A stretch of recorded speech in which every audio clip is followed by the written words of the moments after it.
These islands we call home have a rich and varied history stretching back thousands of years. But hidden under the ground and underwater are some amazing treasures just waiting to be found. Wow! So each year, all across the country, archaeologists dig, dive, and explore their way down. Oh, this is brilliant. Searching for fresh discoveries. And it is completely intact. Revealing traces of ancient cultures. This shoe is 2,803 years old. Oh, wow. And unearthing fascinating artefacts. Oh, that's a nice thing. What is it? I've never seen anything quite like it in my career. Every dig adds new pieces to the ever-growing archaeological jigsaw. That's so cool, isn't it? That is the epic story of our islands. This year, I visit digs in some extraordinary locations. The ceiling just got a bit lower. And I call on the help of a trio of expert investigators. It's quite difficult to find any other evidence of things that just leave a mark in the archaeology. This is a really powerful document because we're getting to hear the voices that we don't usually hear. Who delve deeper to answer the questions raised by the finds. Is all of this already recorded in books? There was none of this in a book anywhere. Finally, the archaeologists bring their most amazing discoveries into our tent. Astonishing. For up-close analysis. Genuinely rewriting history. Welcome to Digging for Britain.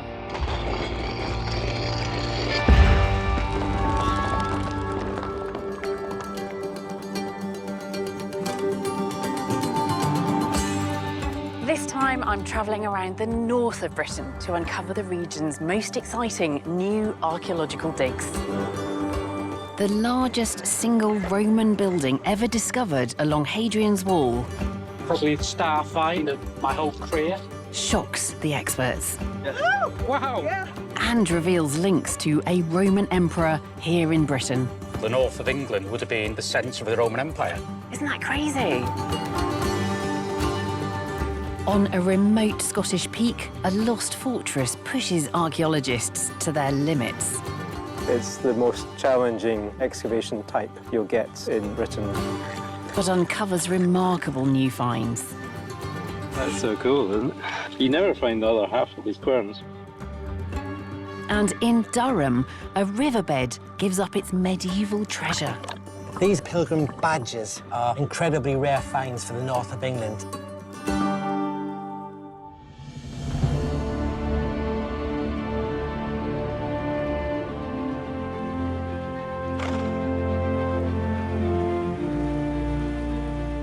The north of Britain is home to one of the largest ancient landmarks in the country, Hadrian's Wall.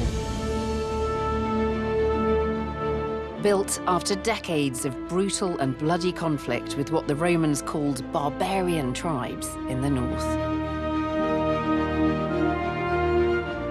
The Romans built nearly 100 forts along its 73-mile length and stationed nearly 10,000 soldiers here on this dangerous frontier. Our first dig takes us to the western end of Hadrian's Wall, to Carlisle.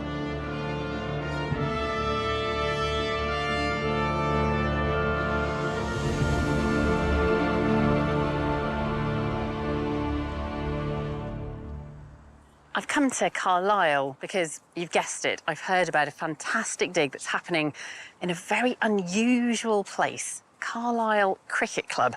Now, the club is nearly 200 years old, but the archaeology they're finding here is much more ancient.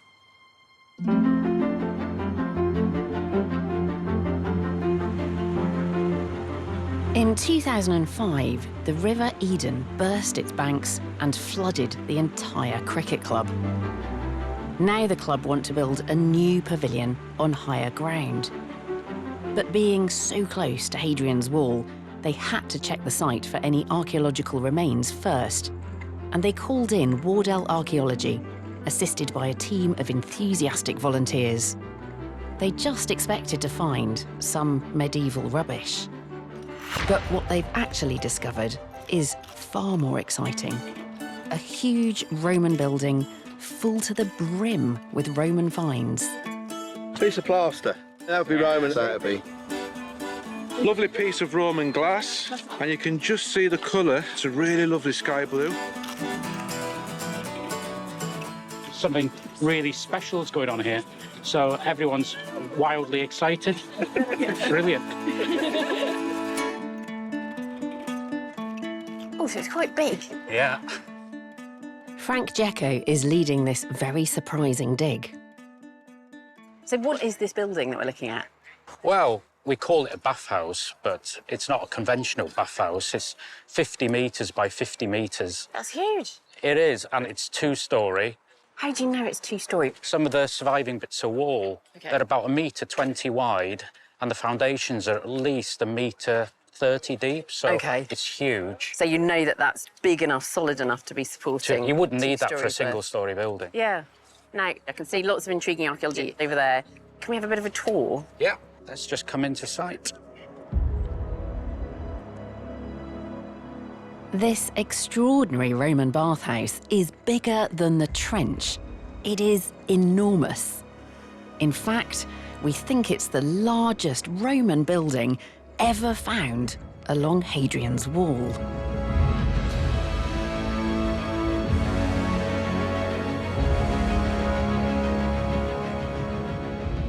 A detailed 3D model of the site reveals a complex network of thick walls and spacious rooms. With underfloor heating or a hypercaust, the floor would have rested on these columns of tiles. And being a bathhouse, there are plenty of drains. But why would the Romans have built such a magnificent bathhouse up here at the far northern edge of the empire? The team are hoping to find clues, and the drains are proving to be a rich source. By painstakingly sieving sediment from the drains, they're discovering evidence of Roman bathers' lost property, engraved gemstones known as intaglios. Hello, hello. What was the excitement We heard a bit about? of excitement. I found an intaglio here. Yes. That's tiny. So that would have been set in a ring? Yes. The team have uncovered intaglios made from carnelian, jasper, and amethyst. They're held in the rings with a vegetable glue that loses its stickiness in a sauna. So they just fall out. So this would have been a standard occurrence at the bars. Totally, You go to the bars, you get home and go, yeah. My intaglio's gone. Yeah. They were clever, these Romans, but they needed to invent a better glue. Glue, yeah, totally. That is beautiful.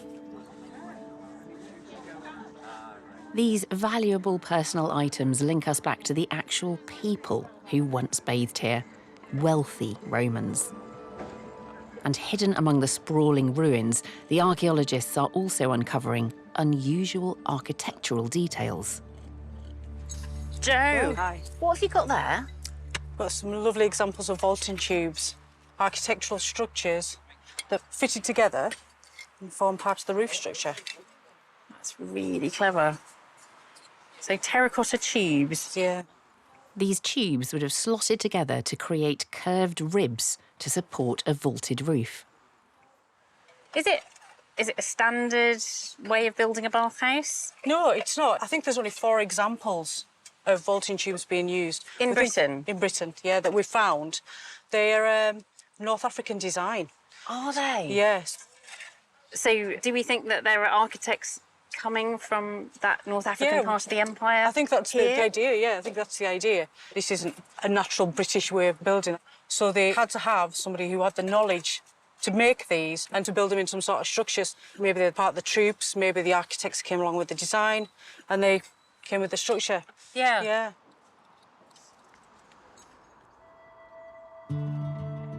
This intriguing discovery of North African construction techniques and the evidence of numerous wealthy bathers is prompting more questions than answers at this stage. We'll catch up with the team in Carlisle later in the programme to see if the archaeology can explain why this luxurious bathhouse was built on the far edge of the Roman Empire. But for now, we're heading further north.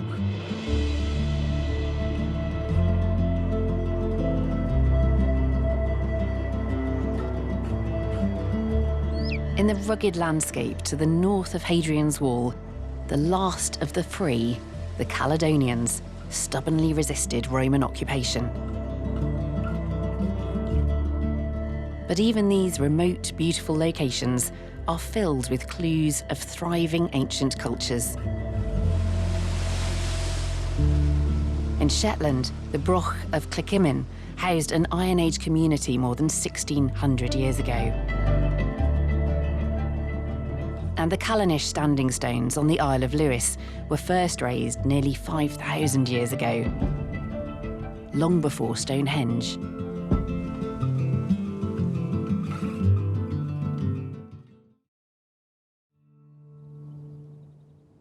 The Romans never conquered Scotland and controlled the Scottish Highlands, and they built these great walls coast to coast to separate off the province of Britannia and protect it. And you can imagine them peering across the wall, looking out at that wild country full of barbarians, the Picts, as the Romans described them. Well, our next dig allows us to meet the Picts on their own terms. We journey to Bennechee, 20 miles northwest of Aberdeen. Amongst the peaks of this isolated range is Mither Tap. Its commanding summit stands more than 500 metres above sea level. And perched on the very top is an astonishing stone fortress. Built by the Picts in the early medieval period. This year, an intrepid team of students from the University of Aberdeen is embarking on one of the most challenging digs in the UK, investigating the ancient ruins at the top of Mither Tap. These hills are among the first places in Aberdeenshire to get snow in winter. It's a particularly inhospitable location. So what were the Picts doing up here?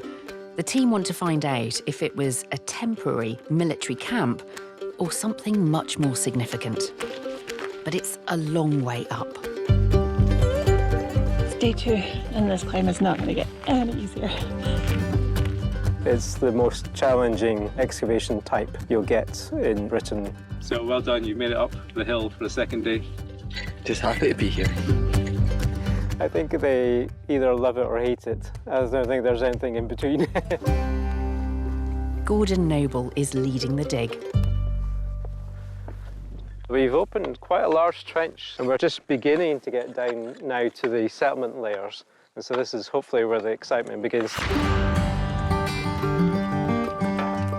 Our dig diary cameras capture the huge variety of finds emerging from the site.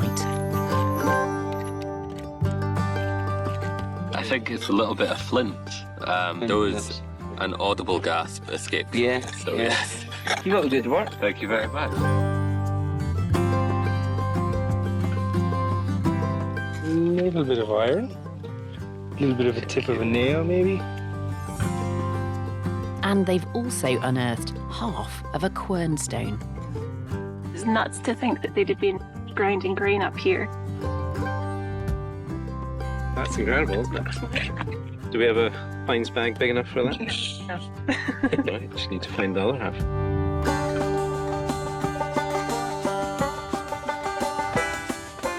Hey! That's so cool, isn't it? You never find the other half of these querns. So that's very nice. Evidence that the Picts were grinding grain here could point to a more permanent settlement at this imposing location.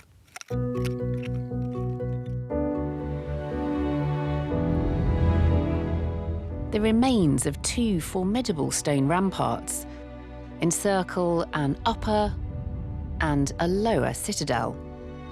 It's accessed by steep steps. all built around a spectacular rocky outcrop in the centre.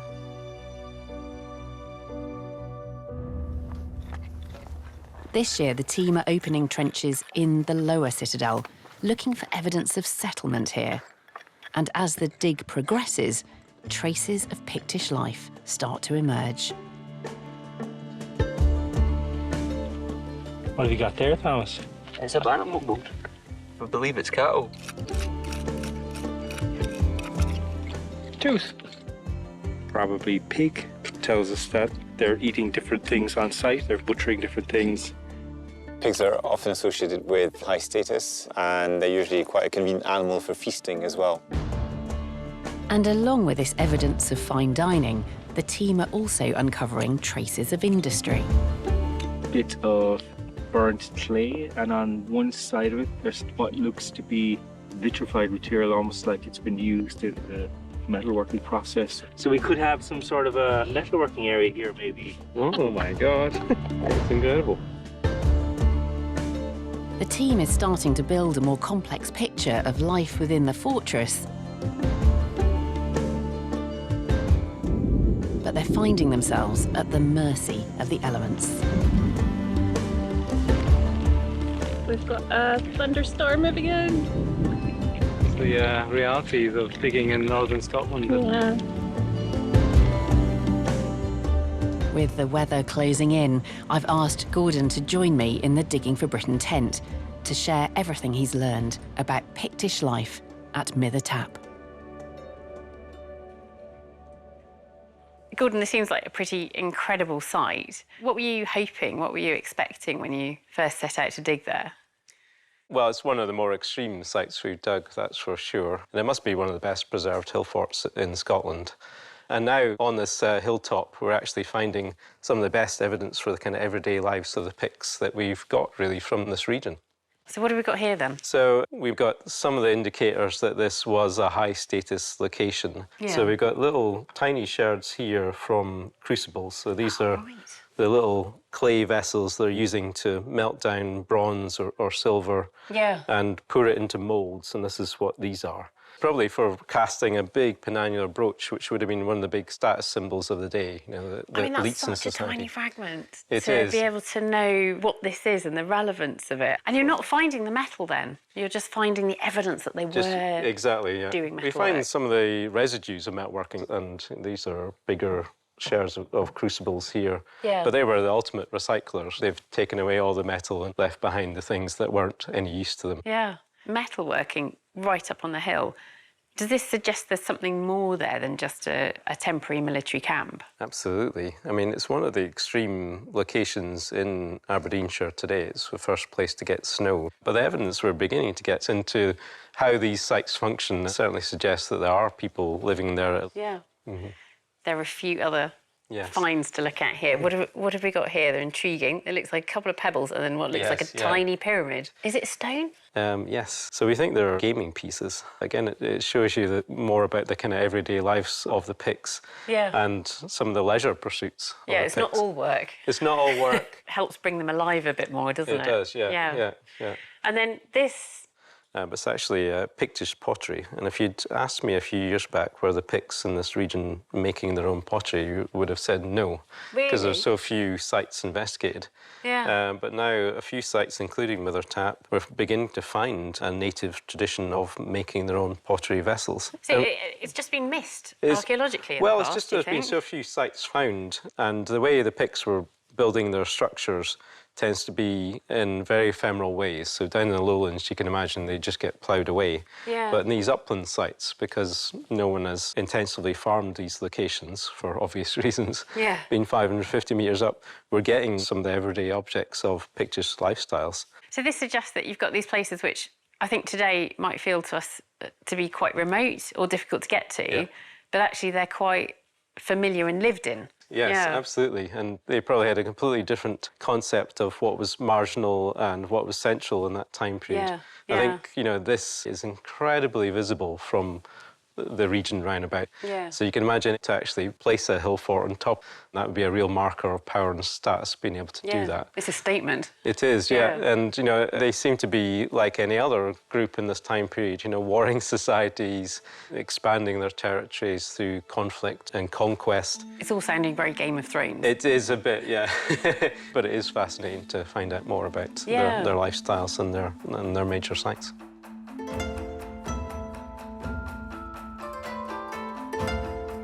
The archaeology at Mither Tap is showing us that it wasn't just a temporary military outpost, but home to a thriving Pictish community all year round.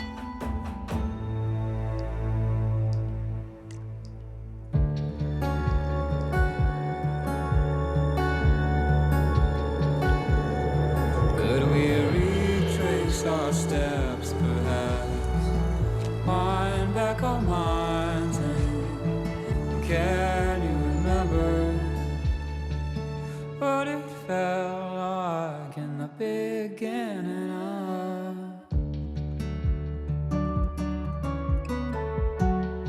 Some of the most imposing ancient monuments in the north are connected with the religion that grew out of the Roman Empire. Today, grand ruins like the Holy Island of Lindisfarne in Northumberland and Rievaulx Abbey in the North Yorkshire moors stand as reminders of the importance and wealth of the Christian church in the north through the centuries.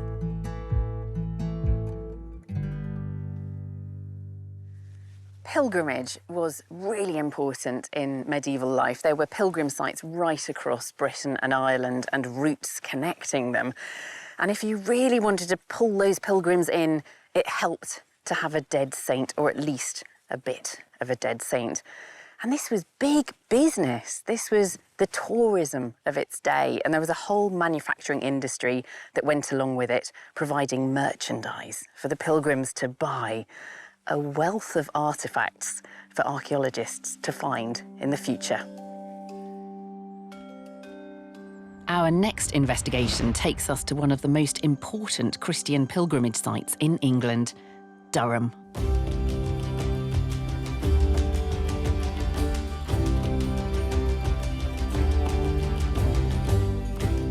Durham Cathedral, a wonder of Norman architecture, sits at the very heart of the city.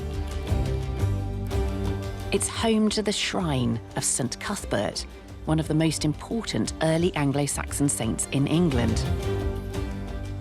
A prior and then a bishop, Cuthbert became famous for miracles after his death, and the pilgrims came flocking to his tomb.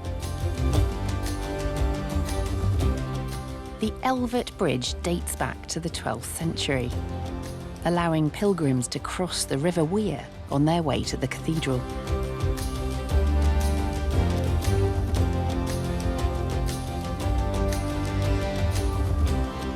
And for more than 15 years, scuba diver Gary Bankhead has been working with the University of Durham to excavate the riverbed here.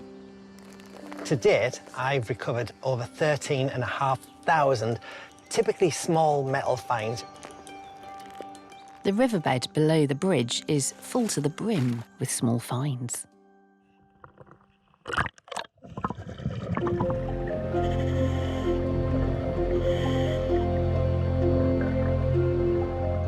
When I'm down underwater, the visibility actually isn't too bad.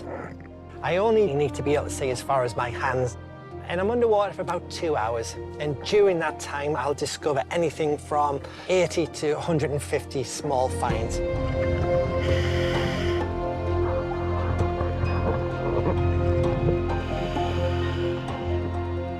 The process of excavating the riverbed is relatively straightforward. Just like archaeology on the land, things at the top are the most modern. But right at the very bottom, that's where the later medieval objects are.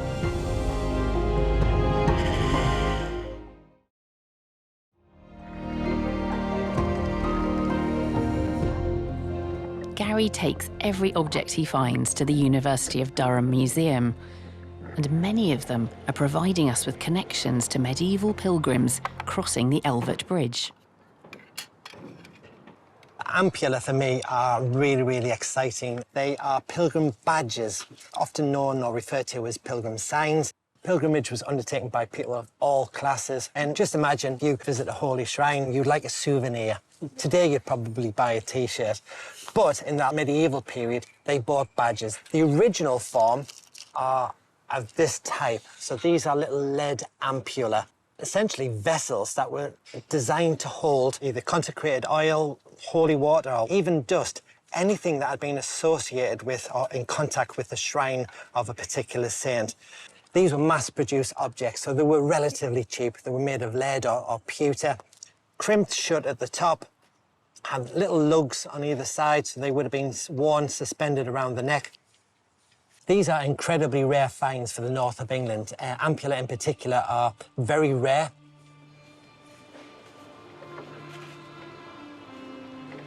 Gary thinks that these objects weren't just lost, they could have been deliberately left here. There is an assertion that pilgrims would select specific objects to throw into a river as a thank offering for perhaps safe passage home. And given that we have so many pilgrim badges all found in a river, it just adds to this theory. Some of the finds even suggest a specific link to the north of England's most important icon, St Cuthbert. This particular object is absolutely amazing. It's a very small pectoral cross with equal length flaring arms.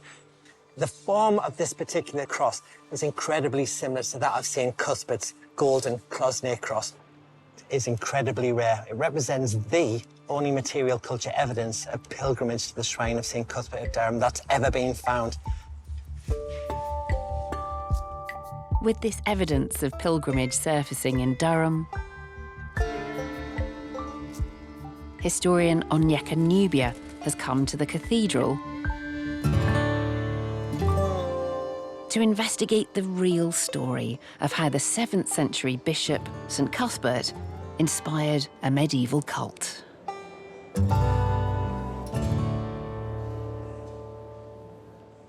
I'm here at Durham Cathedral. Its spire is magnificent, it pierces the sky. And yet the foundation of Durham Cathedral isn't just rock and stone, it's based on a person, St Cuthbert. I've come to meet Richard Gameson, an expert on medieval texts. He's unearthed some astonishing accounts hidden in the University of Durham Library, which can tell us about some of the earliest pilgrims to the shrine of St Cuthbert and the offerings that they would bring. Hello, Richard. Hello, good to meet you. Hello. So we've got some fantastic, wonderful texts that tell us about the pilgrims and the pilgrimage that took place in Durham. Yes, this here is the authorial manuscript of Simeon of Durham describing the history of the Church of Durham up to his own day, which was the very beginning of the 12th century. Ah, so this book tells us about the enduring legacy of St Cuthbert, even though it wasn't written at the time of the life of St Cuthbert. Yes, indeed. And this chapter explains a striking miracle that was accomplished at the site of Cuthbert Shrine. And we read here about a woman who's infirmi. She was crippled, but when she came to the place where Cuthbert's body was, she was healed. OK, so we have this idea from this story that St Cuthbert's is doing miracles from beyond the grave. Yeah. And the point about a shrine is that you want people to visit it. By advertising these cases of healing, they spread the word of Cuthbert's potency and attract more people as pilgrims, as visitors to the shrine in hope of healing miracles. So, not to be too cynical on this, is there a financial aspect to all these ideas of healing and miracles? There certainly is, and this chapter highlights it, that when you came, it was expected that you were going to make an offering. Here at the beginning of this chapter, we read that on top of the tomb, there was a multitudinem denariorium, that there was a multitude of coins, and therefore your revenue stream is stronger the more people you attract. Right. So, who had access to this shrine? A good question, and in fact, this text answers that very precisely. This is what's known as the Rites of Durham, and it's explained here. The shrine was kept sealed into a cover which was locked, and we're told after someone has been identified as a VIP, it'll be unlocked and raised so you can see the shrine. Fascinating. So we have differential treatment for different types of pilgrims. The ones who can pay more money have greater access than those who have less money and less fame. I'm afraid that's what it boiled down to. You would be within a foot or so of the cover of the shrine, right, but you would not see the shrine itself. No matter how virtuous and faithful you are. You still can't get access if you haven't got money. No. And halfway down, you can just about see that if an offering was silver or jewels, then it would be hung on the shrine. And if it is a stranger thing, such as a unicorn's horn or anything similar, that was kept in the ferretry. So it was kept within the sacred enclosure, but not actually on the shrine. The benefit you're getting is proximity to the saint. So if your offering is physically attached to the shrine, that's a hotline. I see. So we can see here that pilgrimage was a universal practice, but practiced differently. Absolutely.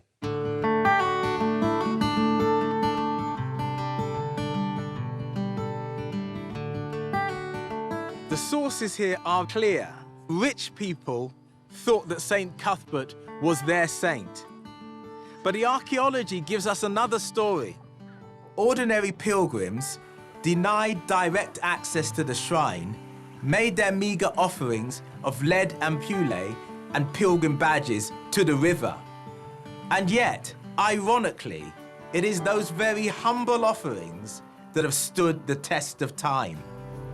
Fly like a mockingbird, soar like the breeze. Travel the long road, and there by your side, the highest of mountains and the oceans wide. Next, we return to the grounds of the cricket club at Carlisle. The team here are still trying to understand why the largest building ever found along the embattled northern frontier of the Roman Empire is a luxurious bathhouse with exotic North African architecture. And lead archaeologist Frank Jacko believes they've made a breakthrough. Well, this is where it gets really exciting. When we have this imp tile here, these are very unusual. Oh, wow, So you get legionary stamps, but this is the imperial court. Isn't that fantastic? So I, M, P.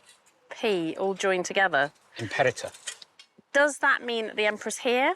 Well, it means it's been a commission for the imperial court. It means he's ordered it? He's ordered it. And which emperor, do we know? Septimius Severus, I would put money on it. Would you? Yeah. Why? Because he was from Libya, and it links with the vaulting tubes that we have from this building. Those are very unusual architecturally. Unusual. A lot of people are more excited about the vaulting tubes than the imperial stamp. So he came from North Africa originally? Yeah.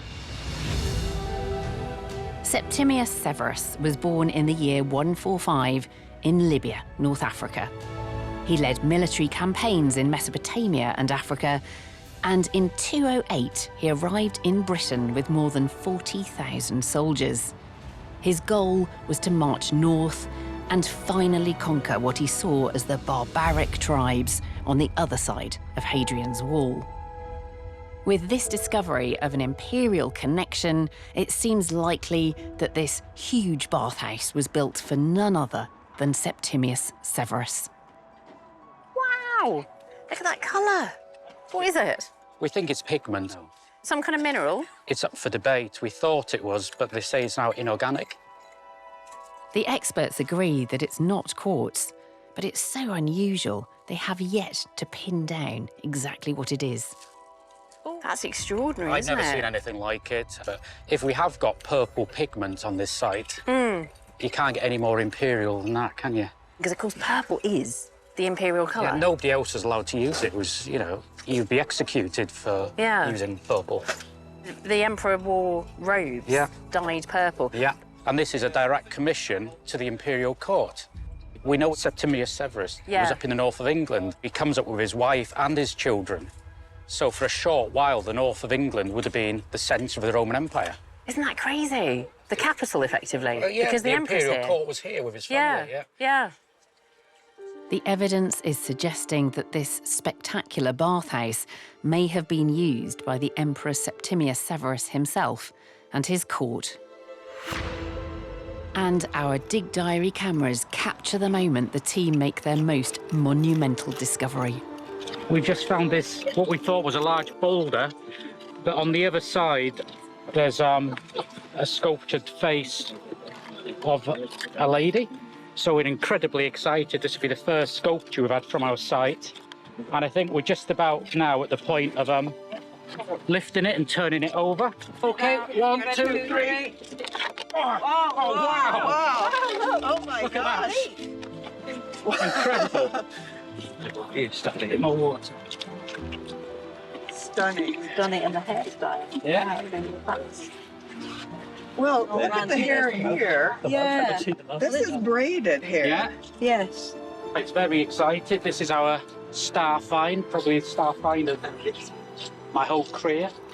As the lucky volunteers continue to dig, they make another huge discovery. Yes. Oh, yes. Woo! Wow. Yeah. Another one. I got another one.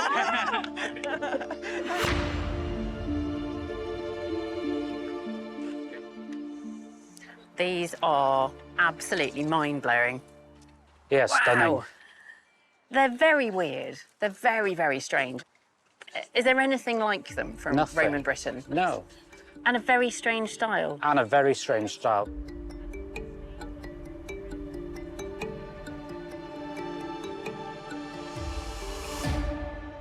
The question is, who are these people they're representing? You know, are they gods? Are they the emperor and empress?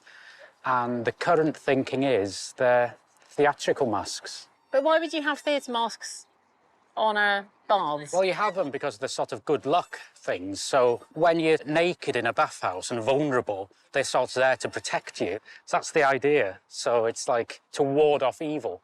Yeah. And then, you know, it's not beautiful sculpture, but it's really effective, isn't it? I mean, you can see it hasn't been finished. You can see the tool marks, all these little peck marks here. Yeah, not meant to be seen from behind. So presumably they're meant to be seen from a distance? Like... Yeah, if you could imagine, it would be 2.5 or 3 metres away on a wall of a building. Yeah. From a distance. You would never notice that. You'd just see the exaggerated eyes and nose and the mouth. Yeah. I mean, could they have been on a building with one on each corner? Do you think you're likely to find another 2 down in the trench? That would be fantastic. There's potential still down there. I think they're extraordinary. I love them.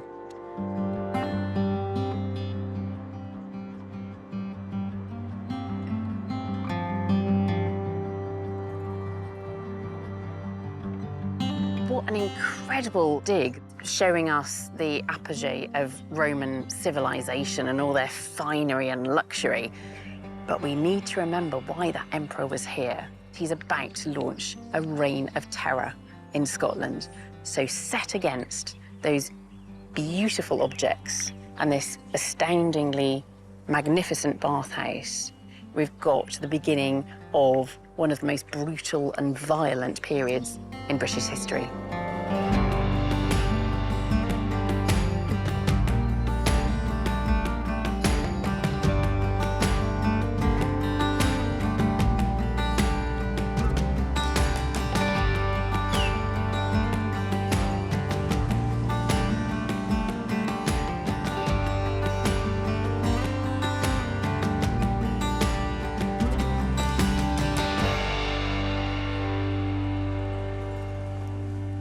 The landscape of Britain is littered with abandoned and forgotten settlements. Some of them even have their own acronym, DMV, Deserted Medieval Village. There are lots of reasons for a place becoming abandoned. It could be disease, like the Black Death.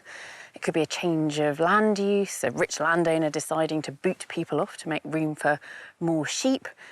Or it could be climate change and crop failure. Working out which factor is responsible has always been difficult, but now, with new scientific techniques, we have the potential to do just that. Our next dig takes us to East Heslington, 20 miles southwest of Scarborough. And an Anglo-Saxon settlement, which was abandoned in the early medieval period.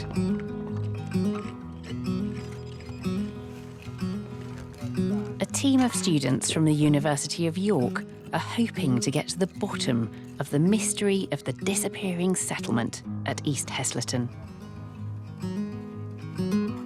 This field has been completely surveyed using geophysical techniques. Dominic Powsland is leading the dig. And we can see a whole series of blobs like these, which are all over the field, quite widely spread. But if we were looking at an Iron Age or a Roman or even a Bronze Age or a medieval settlement, we would expect to see trackways, field systems, property boundaries, and all the things that make up what we would probably see as a village. Early Anglo-Saxon settlements do not look like villages. And it's not just here, it's all over Britain. Why do these things look so different? The fact that these Anglo-Saxon settlements never developed into more substantial villages with interconnecting roads suggests that they were mysteriously abandoned soon after they were established. But the team are finding objects that the people here left behind. This is a piece of early Anglo-Saxon pottery. So you've got these ribs with little marks in them, and there's multiple, so they've probably been decorated using a bone point. And then this is the end of a composite bone comb. They're made out of multiple sheets of bone. This one has just come out, so it's still covered with soil. It has no extra decoration, but what a lovely shape. They're really beautiful bits of personal equipment. Dominic thinks that the abandonment of East Heslington may be linked to a change in climate. I believe the event that triggers these changes in Anglo-Saxon domestic settlement, or stop them developing, is what we call the late antique Little Ice Age. This site may have just died out, and it may have died out due to bad weather. The late antique Little Ice Age was a period of rapid climate cooling in the 6th and 7th centuries. It's possible that this cold spell was caused by distant volcanic eruptions. Large clouds of volcanic ash can block out the sun, causing temperatures to plummet and crops to fail. Could that explain the abandonment of Anglo-Saxon East Heslington? If a volcano was to blame, perhaps there could be evidence at the site. Project lead Nikki Milner is looking for clues. So I'm going to be taking some samples.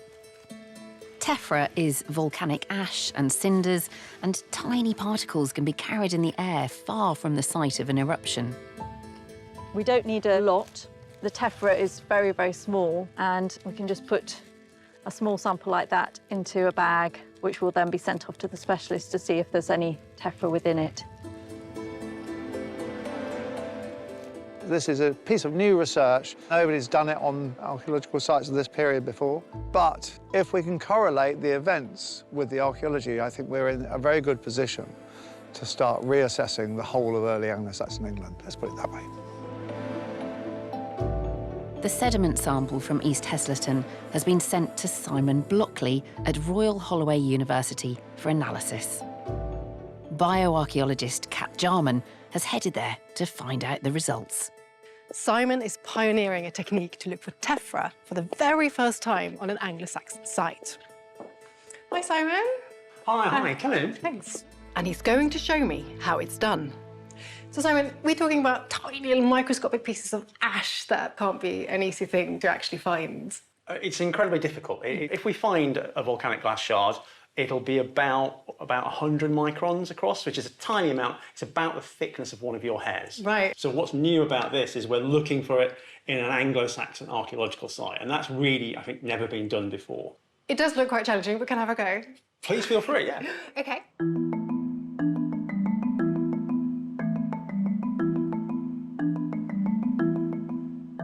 What exactly am I looking for? Yeah, so the first thing to think of is try and look for something that makes you think glass shard. And then also fluted, elongated nature. They're classic features of a tephra shard.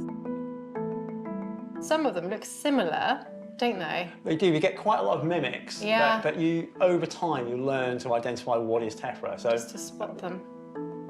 Yeah. Gosh, you can see. No. Okay. As I said, hey, go look at that. That one. Yeah, That absolutely. looks Well very done. You found a needle in a haystack. But the linear structure and the elongated features, all of that is an absolutely classic example. Well done. Excellent. Thank you. This is all from your archaeological site, so it's the first time I've ever found tephra in an Anglo-Saxon archaeological site. It's really incredibly rare to do. So this is exciting for you as well. Hugely exciting. It's evidence that there was definitely a volcanic eruption when this archaeological site was being abandoned, which is quite important. It's real physical evidence. Yeah, it's really exciting, isn't it? Yeah, it's amazingly cool. Finding tephra within the sample proves the settlers at East Heslaton had to deal with a volcanic ash cloud descending on them. And with chemical analysis, Simon is even able to determine which volcano was the culprit. So what exactly are we looking for in this chart then? So this is a chemical plot that summarises the chemistry of different volcanoes. First of all, somebody has to go to the volcano to take samples from close to the volcano and analyse the chemistry. And then this plot is a plot of tephras that have been found in England, but have been correlated to different Icelandic volcanoes. And so down at the bottom left, we have products of the Torfajökull volcano and the Katla volcano. Over to the right, we have the red, which is the Hekla volcano. And then at the top, we have the green, which is the Askja volcano.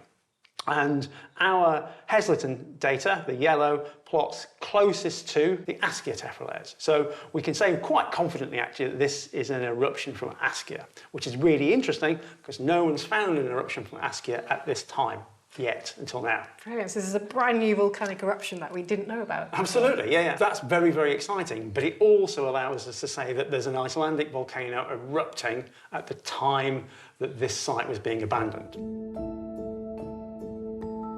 The Askja volcano is hidden away in the remote highlands of Iceland, nearly 1,000 miles from East Heslaton. It's known to have erupted in 1875 and in 1961, but now, thanks to Simon's work, we know Askja also erupted in the 6th century, and that its ash cloud extended all the way to Britain. We do have historical accounts and evidence of what happens when you get Icelandic eruptions, and you basically get 1 or 2 years of cold, wet summers. That means you don't grow crops. If you get 2 years or so of not growing crops, a population like that could be in trouble. That's really, really interesting, because it's quite difficult to find any other evidence, isn't it, of things like crop failures. It just doesn't leave a mark in the archaeology. Not in the archaeology. What we have at this site now is we have a tephra that says at least it's possible. Which is amazing. It is, yeah. These tiny dots on a computer screen are the first direct evidence of events significant enough to traumatise early Anglo-Saxon communities and force them to leave their homes. Clouds of volcanic ash from Iceland may have caused upheaval in the 7th century, but 400 years later, hordes of Norman invaders from France had an even bigger impact on the Anglo-Saxons. And that story has brought me to the village of Lowther, 4 miles south of Penrith.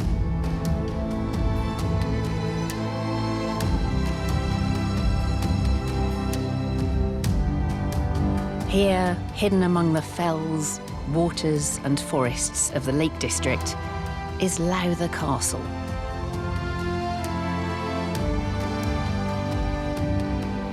It was built in 1806 by William Lowther, the first Earl of Lonsdale, and at its height, it reputedly had 1 room for every day of the year.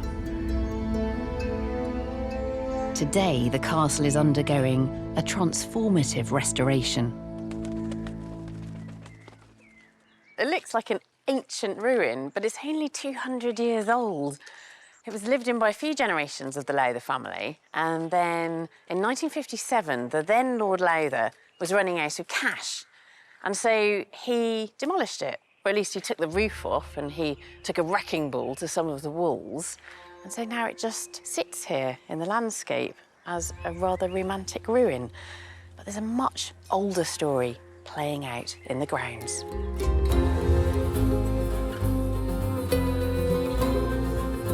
The history and influence of the Lowther family is well documented back to the 13th century. It's thought that they took their name from the river Lowther, which still flows through the estate today, and traced their origins to a descendant of the Vikings who arrived here in 1150. But this area is not mentioned in the Domesday Book. In fact, there's no written evidence at all for what was here in the early Norman period. You get to a point where the historical records just run out and we can't find out anything more about this place. Apart from, of course, we can, because that's when the archaeology comes in. Now, a team of students from the University of Central Lancashire is investigating a mysterious feature hidden in the castle grounds. The lead archaeologist is Jim Morris. Hello. Hello. What are you doing down here? The castle's up there. Wow. It does look like the castle should be up there, but what we're doing down here is actually we're looking at the medieval origins of Lowther.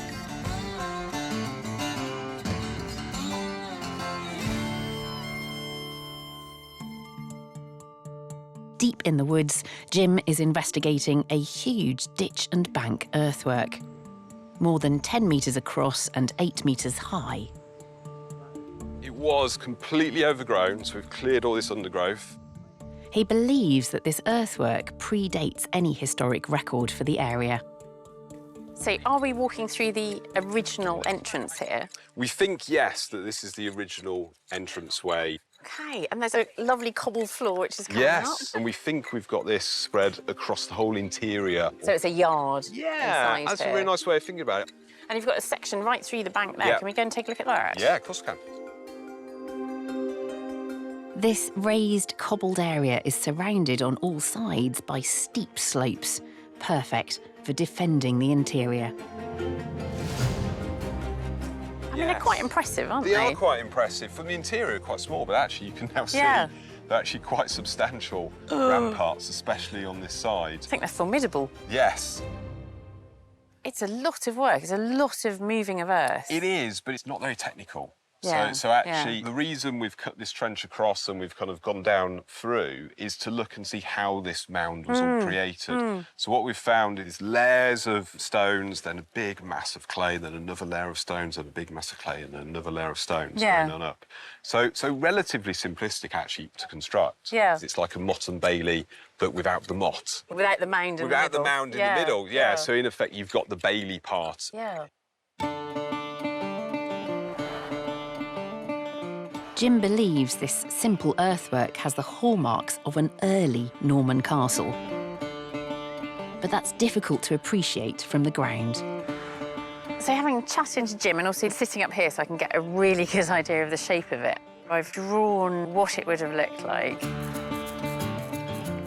The trench that they've put through the ramparts, that's through this part just here.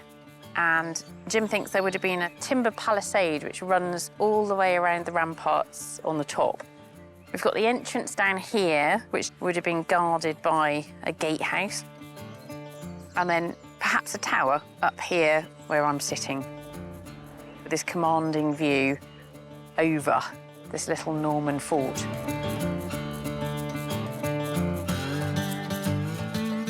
This seemingly important site isn't mentioned in the Domesday Book, which was written 2 decades after the Norman Conquest.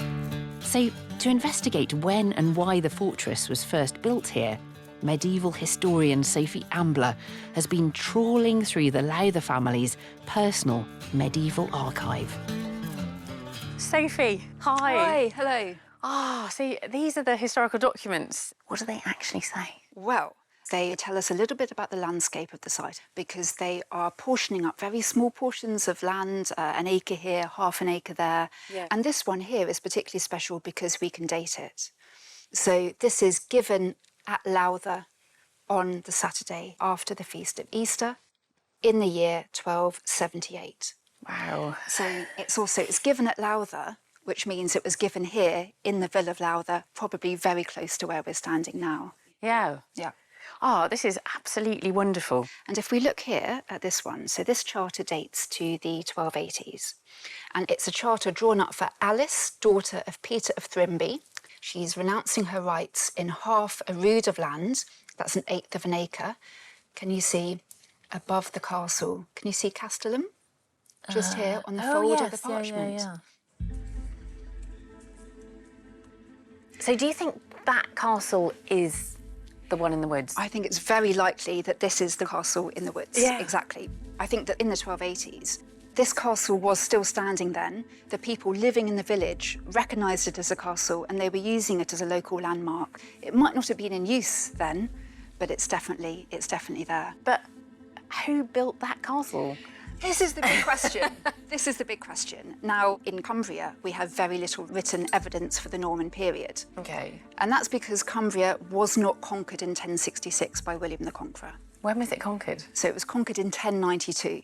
Oh, by really? His son, William Rufus, who led the conquest of Cumbria in 1092. Cumbria was an independent kingdom. It wasn't part of the Anglo-Saxon kingdom that we know from southern England. William Rufus led an expedition to Cumbria, and then he sent peasant men with their wives and children from the Norman regime in southern England to Cumbria. Yeah. So it's effectively a plantation settlement and a way of colonising Cumbria.